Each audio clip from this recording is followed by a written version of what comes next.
Amém? Convido você nesse momento a abrir a sua Bíblia na carta que o apóstolo Paulo escreveu aos Filipenses. Filipenses capítulo 4, versículos de 14 a 20. Filipenses capítulo 4, de 14 a 20. Quero compartilhar sobre o tema premissa da promessa. Você pode repetir comigo? Premissa da promessa. Mais uma vez, premissa da promessa. Ok. Filipenses 4, de 14 a 20.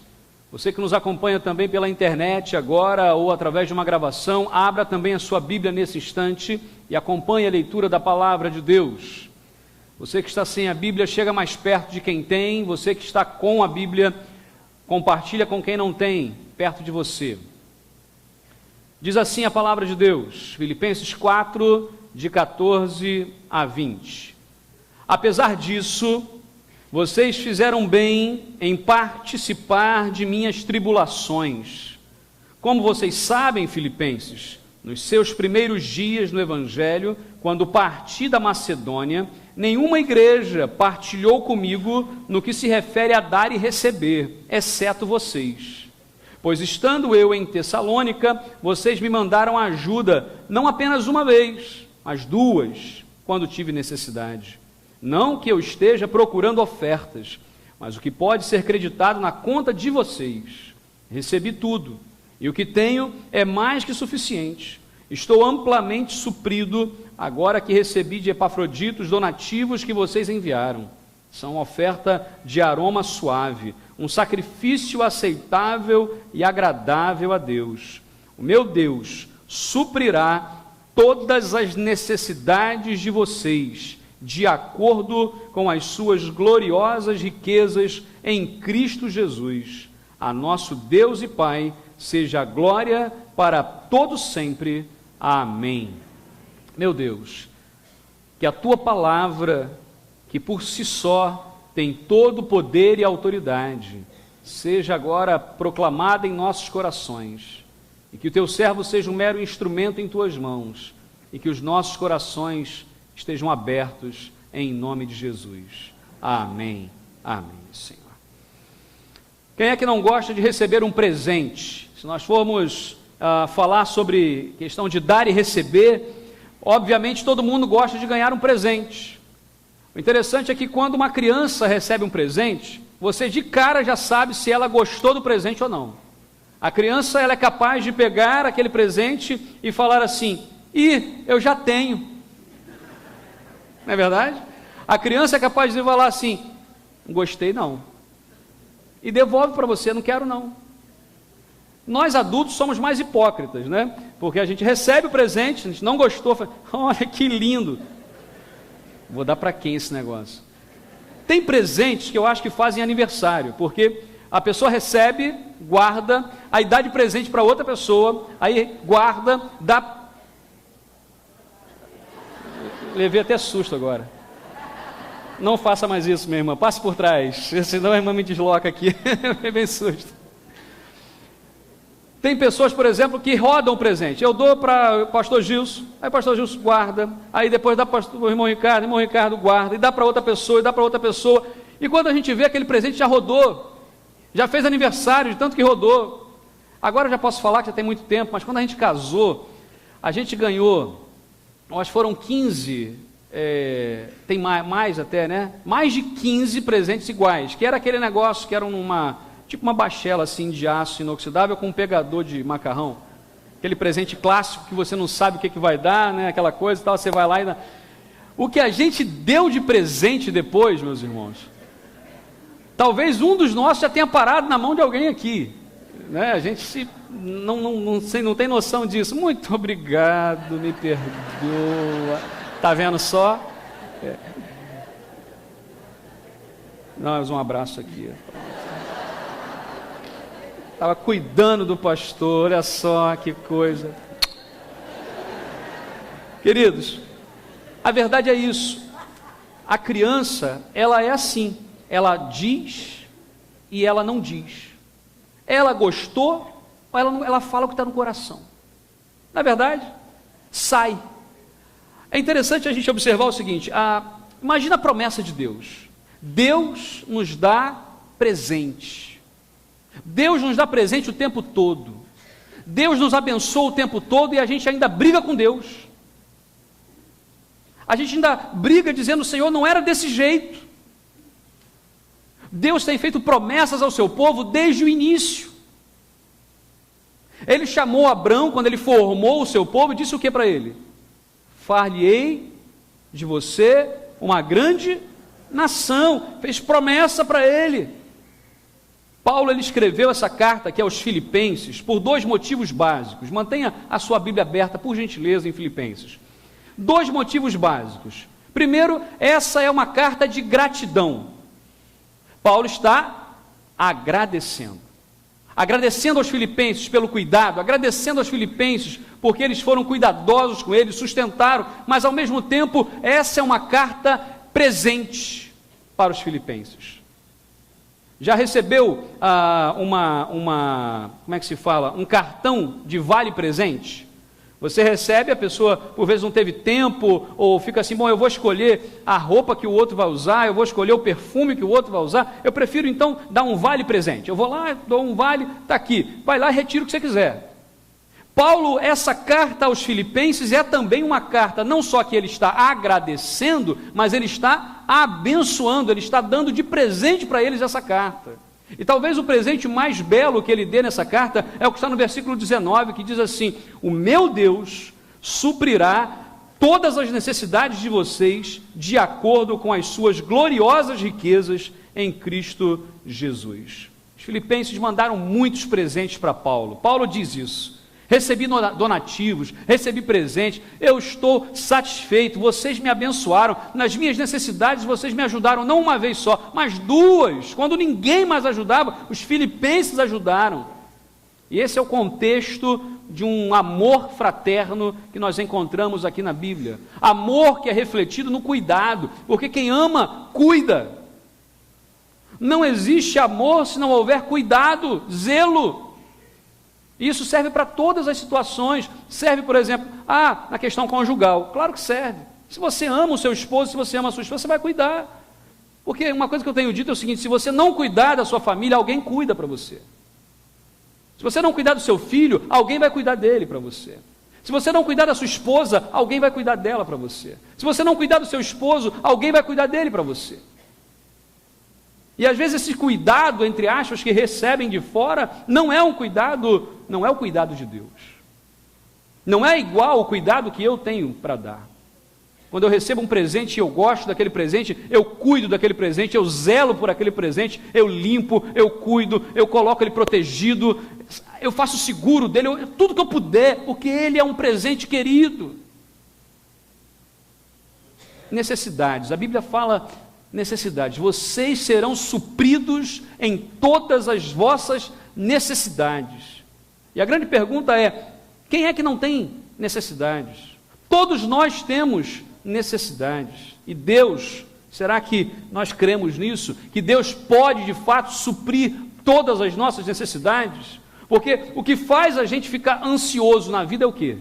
É quando a gente acha que não vai dar, e a gente fica ansioso. Mas se a gente sabe, se a gente crê que Deus cuida de nós, que Deus supre nossas necessidades, há algum motivo para ficarmos ansiosos?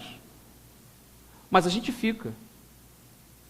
Por que a gente trabalha desse jeito? Por que a gente fala assim, Senhor, eu creio, mas ajuda na minha incredulidade? Como aquele jovem falou para Jesus. Você crê? Eu creio, mas me ajuda na minha incredulidade. É um negócio que não tem muito nexo. Porque deveria ser como? Eu creio ou eu não creio. Mas se eu creio, eu creio. Bom, mas eu creio, mas me ajuda na minha incredulidade. Parece que não tem nexo. A promessa que nós recebemos de Deus, ela é forte, ela é verdadeira, ela se cumpre. Porque tudo que Deus promete, Deus cumpre. Mas aqui é uma condição, e aí é o que eu quero trabalhar com você nessa manhã. Há uma condição para que a promessa de Deus se cumpra. É o que nós chamamos de premissa. É aquilo que é um pressuposto. Para acontecer é preciso algo. Como é que a bênção de Deus é derramada sobre nós? Há uma premissa. A premissa da promessa.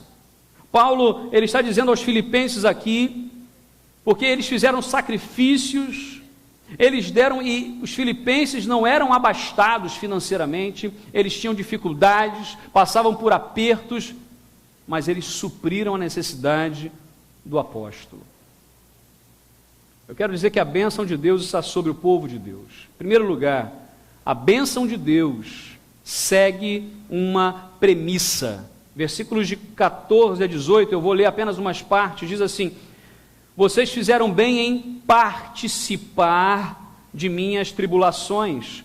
Quando parti da Macedônia, nenhuma igreja partilhou comigo no que se refere a dar e receber, exceto vocês.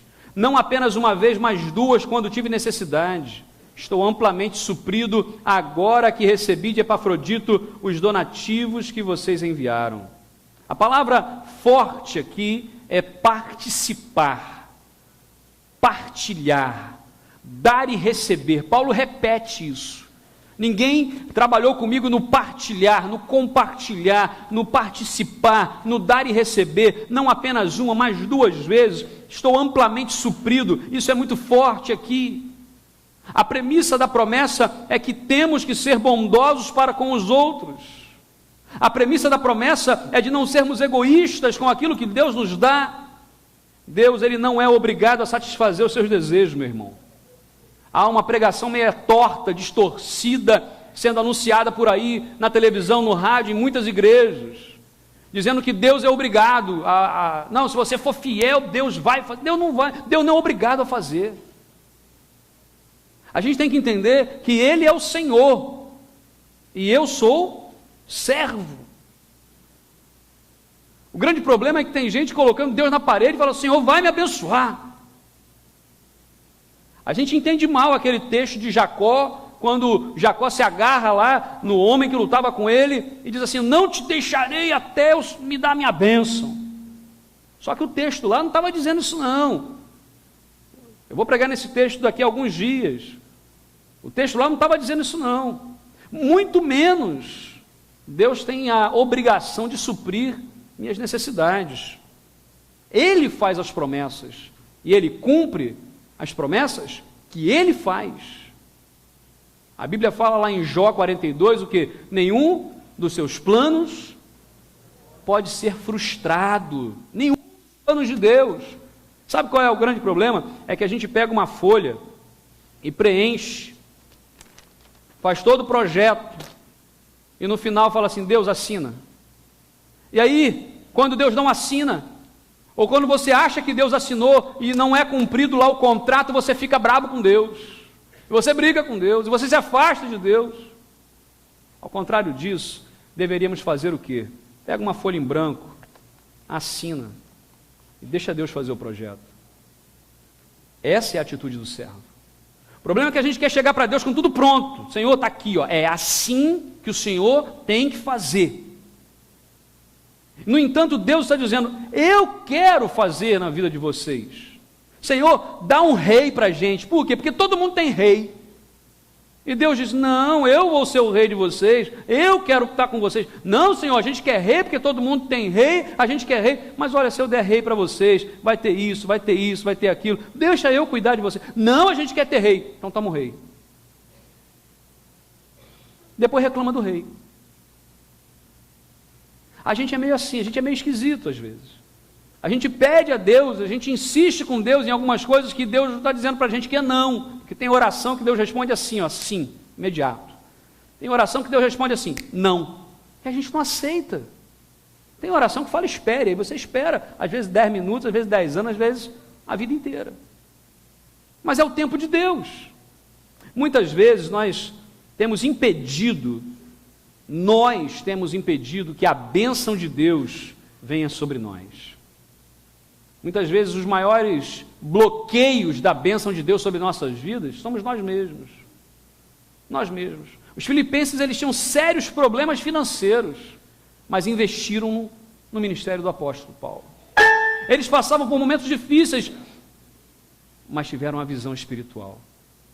Paulo, ele relaciona aqui, nesse texto, 3 razões para cuidarmos uns dos outros.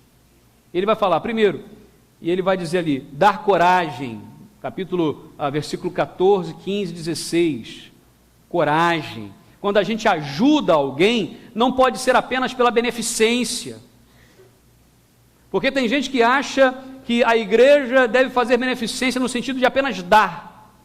Isso não é amor. O dar, ele precisa ser uma ponte para resgatar. Nós não ajudamos apenas as pessoas nas suas necessidades porque elas precisam, porque todo mundo precisa. E necessidade é difícil você mensurar. Você pega um mega empresário, ele vai dizer que tem necessidades. E tem. Se você pega um mendigo que não tem nada, não tem saúde, não tem dinheiro, não tem família, ele também tem necessidades. E claro que tem. A questão é, quem é que dosa a necessidade? Porque eu sempre vou achar que a minha necessidade é maior que a sua. Eu sempre vou achar que, você está melhor do que eu, você tem que me ajudar e não eu te ajudar. Mas o Senhor Deus, Ele nos mostra isso. Quando nós ajudamos alguém, nós precisamos dar coragem a essa pessoa e dizer, você vai levantar. Paulo, ele recebeu donativos, e aqueles donativos e aquela ajuda serviu para ele como encorajamento para continuar o ministério. Eu não sei quem que pode agora passar pela sua cabeça de uma pessoa que você fala assim, eu posso ajudar essa pessoa, eu vou encorajar essa pessoa com a minha ajuda. Eu não estou falando só de ajuda financeira também. Eu estou falando de ajuda no sentido de, por vezes, só uma palavra, um telefonema, uma oração. Meus irmãos, como as pessoas estão carentes de uma oração. Aquilo que eu falei na semana passada e precisamos fazer, fala, Deus te abençoe. Fala isso para o seu vizinho, passou bom dia, Deus te abençoe. E vai embora. Porque a gente também tem de crente chato, não é brincadeira. O cara toda hora ele quer, bom dia, olha, não sei o que, não sei o que, não sei o que, não sei o que. Ninguém, aí o cara corre de você. Já dá a curva pelo outro lado. A gente precisa ser sábio. A Bíblia diz que é a hora de falar, mas a hora de ficar quieto. Tem muitas esposas e muitos maridos também que não ganham o seu cônjuge para Jesus porque fala demais. Uma irmã, aliás foram várias, mas uma especificamente que eu tive a oportunidade de aconselhar, e eu falei para ela, irmã, fecha a boca e ora. Porque se eu aqui em 1 hora de aconselhamento já estou com a minha cabeça estourando, imagina o seu marido, ele não vai querer conhecer Jesus nunca.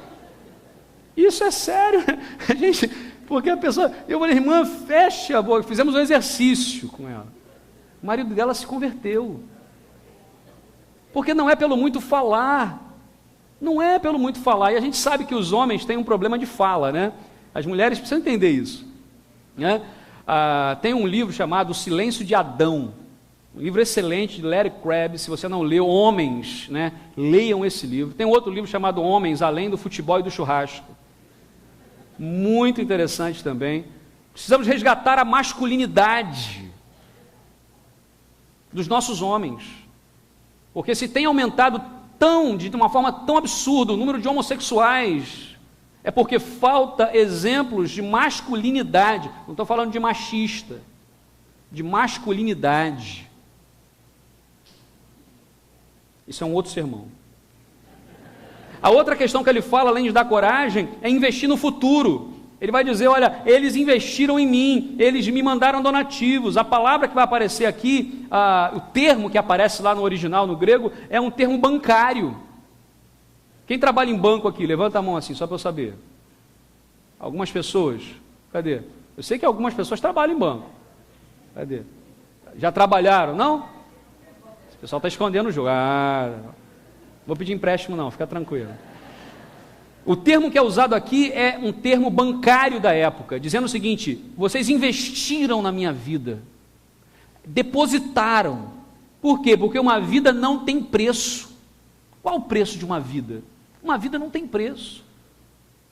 Jesus foi capaz de dar a própria vida por pessoas que não merecem, como eu, como você. Quer dizer, quando a gente fala de gente que não merece, a gente só lembra do bandido, do ladrão, estuprador, não sei o quê. Eu não mereço. É graça de Deus. A outra questão que ele vai dizer é de culto a Deus. É como se nós fizéssemos para Deus. Lembra como Jesus falou? Quando vocês ajudaram aqueles pequeninos, fizeram a mim.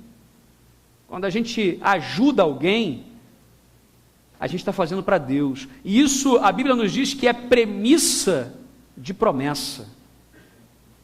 Tem um vídeo muito interessante. Eu queria que você prestasse atenção. Não sei se vai ser pela claridade. É possível apagar essas luzes aqui ou não afeta? Dá para ver, dá para ver. Preste atenção no vídeo, por favor.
O homem desce na estação de metrô de Nova York vestindo jeans, camiseta e boné. Ele encosta-se próximo à entrada, tira o violino da caixa e começa a tocar com entusiasmo para uma multidão que passa por ali bem na hora do rush matinal. Durante 45 minutos ele tocou. Foi praticamente ignorado pelas pessoas. Ninguém sabia, mas aquele músico era Joshua Bell, um dos maiores violinistas do mundo, executando peças musicais consagradas com um instrumento raríssimo, um Stradivarius 1713, estimado em mais de 3 milhões de dólares. Alguns dias antes, Bell havia tocado no Symphony Hall de Boston, onde os melhores lugares custaram a bagatela de $1.000. A experiência foi gravada em vídeo e mostra que homens e mulheres de andar ligeiro, copo de café na mão, celular no ouvido, crachá balançando no pescoço, indiferentes ao som do violino. A iniciativa realizada pelo jornal The Washington Post era a de lançar um debate sobre o valor, contexto e arte. A conclusão é que estamos acostumados a dar valor às coisas quando estão num contexto. Presta atenção em mim, não no barulho. Bell era uma obra de arte sem moldura, um artefato de luxo sem etiqueta de grife. O que nós aprendemos aqui? Valorize as pessoas independente da sua etiqueta, porque as pessoas não vêm com etiqueta pendurada. Queridos, isso é algo fantástico, porque se todo mundo soubesse que aquele era aquele músico com aquele instrumento, daquele valor, todo mundo teria parado, todo mundo teria visto. Mas aquele lá é um homem de jeans, camiseta e boné, não merece atenção. Eu já fiz experiência, isso foi aqui no Rio na época. Uma vez eu fui para ver um carro, ia comprar um carro, e entrei na loja, eu estava de bermuda, carioca, né? Bermuda, chinelo de dedo, camiseta. Entrei, ninguém olhou para mim, ninguém me viu. E eu perguntei, ninguém dava atenção. Outro dia eu fui lá, calça social, sapato e camisa. Todo mundo veio. Falei, agora eu também não compro aqui. Lá em Cachoeira aconteceu uma coisa muito interessante. Na loja da Honda, isso o vendedor me contou essa história. Ele disse que chegou um senhor lá num Fusquinha 68, Fusquinha inteirinho, mas 68, tal. Chinelo de dedo, o senhor trabalhava na roça, num cantão lá. Chegou lá, olhou o carro, olhou um Honda Fit, 0. Quanto custa esse carro, moço? Ah, só um instantinho, por favor, o senhor senta aí. E pai, o homem lá, esperando. Até que um dado momento, o outro vendedor passou, o senhor está esperando? Não, não sei o que, eu queria saber, quanto que custa esse carro aqui? Ah, não, esse carro é muito caro para o senhor, tal. Não. Quanto custa? Na época era 45 mil. Ele falou assim, 45 mil esse carro. Ah, tá ok então. Ele foi lá no carro, pegou um pacote de uma sacola, né? Trouxe e tirou aqueles bolos de dinheiro à vista, em cash, 45 mil. Ele falou, não, que meu filho se formou na faculdade e eu estou dando de presente para ele esse carro. Ele me contou essa história, eu falei, que bacana. A grande questão é que a gente não conhece o que está no coração da outra pessoa.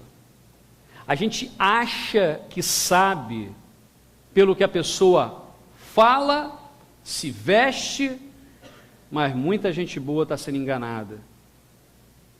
Muita gente boa está enganando. Premissa vem antes da promessa. Valorize as pessoas ao seu redor, porque isso é premissa, condição de bênção. Em segundo lugar, a bênção de Deus é a sua promessa. Diz a palavra, versículos 19 e 20, o meu Deus suprirá todas as necessidades de vocês de acordo com as suas gloriosas riquezas em Cristo Jesus. O meu Deus suprirá, essa é a promessa. Qual é a bênção que está sendo derramada sobre os filipenses? A promessa de Deus. Nós somos conhecidos como o povo da promessa. A promessa de Deus. Perceba que Paulo vai dizer assim, meu Deus, pessoal. Não é o Deus de Jacó que ele usa aqui, não. Ele usa o meu Deus, coisa de relacionamento. O meu Deus suprirá as necessidades de vocês. E ele suprirá, porque ele pode suprir, porque é a promessa dele. Mas olha, 1 Tessalonicenses 3,10 vai dizer que a promessa de Deus não é para preguiçoso.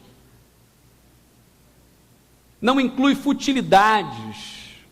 Porque às vezes a gente está fazendo campanha de oração, buscando a Deus para coisas fúteis, coisas que não têm valor nenhum. Somos egoístas muitas vezes nas orações. Algo que precisamos entender é que Deus não quer que todos sejam milionários. Deus não quer que todo mundo seja rico, milionário. Mas Deus também não quer que todos sejam pobres e miseráveis. Nós temos exemplos na Bíblia e na história do cristianismo de homens que foram paupérrimos, mas foram homens de Deus. E temos exemplo de homens que foram milionários e foram homens de Deus. A gente pega Abraão. Abraão era milionário. E Deus usou esse homem. Usou Davi, usou Salomão. Mas Deus usou Pedro, que mal sabia escrever. Aliás, a carta de Pedro em grego é horrível para ler, porque ele erra tudo, ele tem erros ortográficos, ele não sabia ler, ele era pescador, um homem que não tinha muita cultura, mas Deus usou esse homem, usou o cobrador de impostos, que sabia todas as leis, e sabia escrever bem. Qual é a necessidade que Deus supre? A Bíblia diz, Ele suprirá todas as vossas necessidades, todas. Tem necessidade financeira, Deus proverá. Tem necessidade de saúde, Deus proverá. Tem necessidade de relacionamentos saudáveis, Deus proverá. Tem necessidade de saúde emocional, Deus proverá. Ele é o Jeová Jirê, é o Deus que proverá. No monte do Senhor se proverá. Se Deus ele supre as minhas necessidades, vem novamente a pergunta, com o que me afligir? Porque Ele é a fonte de bênçãos. E Ele já nos deu a maior bênção de todas, que é Jesus. Por isso que a Bíblia vai falar, aquele que está em Cristo é nova criatura. Aquele que está em Cristo recebe bênçãos especiais do Senhor. Porque Cristo já é a promessa, Cristo já é a bênção, e nós vivemos pelas promessas de Deus. As suas gloriosas riquezas, diz a Bíblia, as suas gloriosas riquezas, outro termo bancário, é rendimento. O que a Bíblia está dizendo para a gente aqui, é que Deus não apenas nos abençoará na mesma moeda, na troca, mas Deus nos abençoa muito além.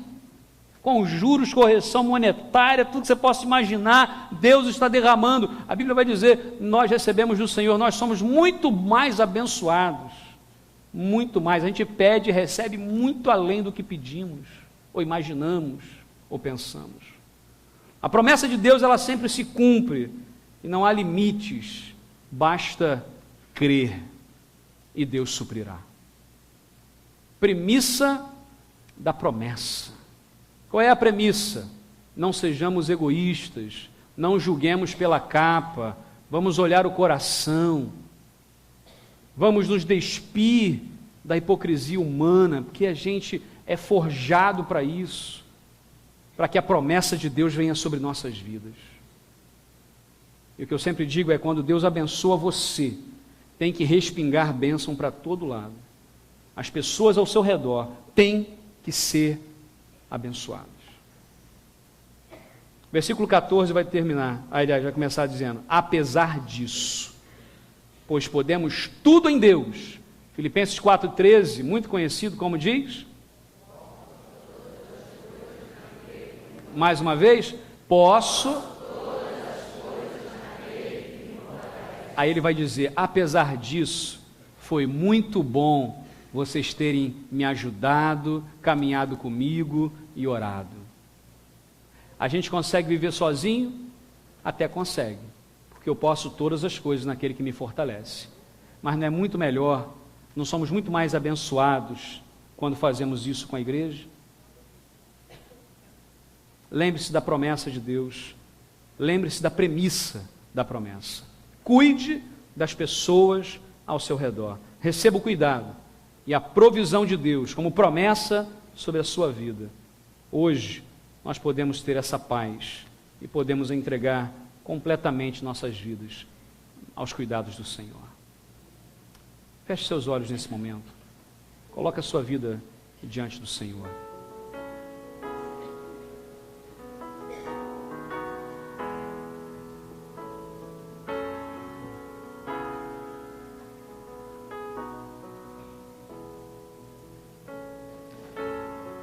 Meu Deus, aqui estamos, Pai, reunidos em Teu nome, e sabendo que o Senhor suprirá todas as nossas necessidades. O Senhor tem cuidado de nós.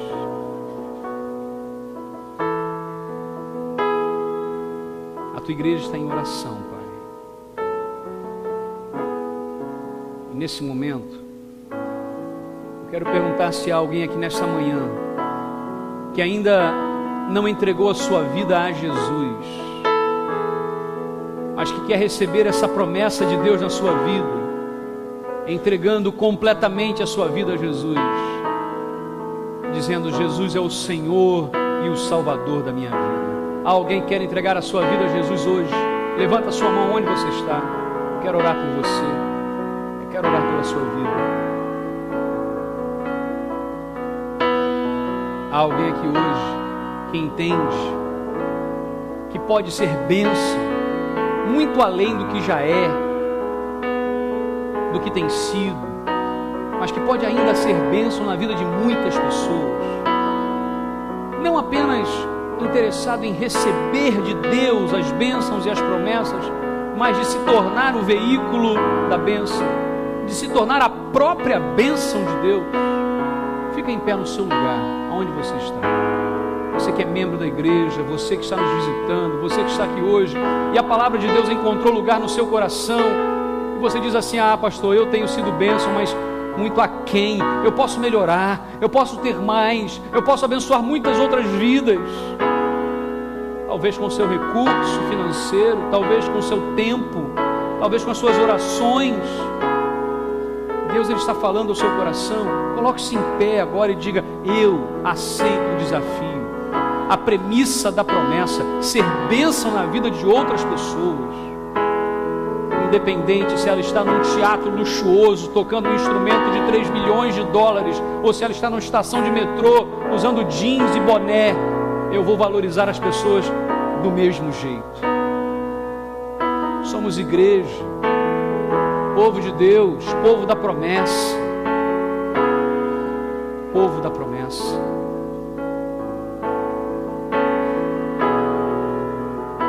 Nós vamos louvar ao Senhor nesse instante, e você poderá ficar ainda com seus olhos fechados, e se você ainda desejar ficar em pé, fique em pé, dizendo: eu desejo ser bênção na vida de muita gente. Eu sei que isso é premissa da promessa de Deus sobre a minha vida, e que o Senhor suprirá todas as nossas necessidades, porque Ele tem cuidado de nós. Louvemos ao Senhor.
Agora com fé no seu coração.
aceita o nosso louvor, a nossa adoração.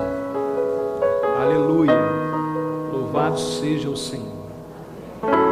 Aqueles, ó Deus, que se colocaram em pé, aceitando o desafio do Senhor, a serem, ó Deus, bênçãos na vida de muita gente, de abençoar, ó Deus, como os filipenses abençoaram Paulo, e de como Paulo abençoou os filipenses. E que nós tenhamos a plena convicção de que o meu Deus suprirá todas as suas necessidades. Oramos em nome de Jesus. Amém, Senhor. Cumprimenta a pessoa que está do seu lado. Diga: Deus te abençoe.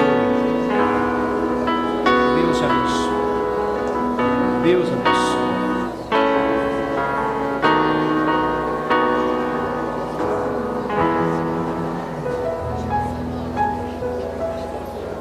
Deus abençoe. E o povo de Deus reunido diz: amém, amém. Louvado seja.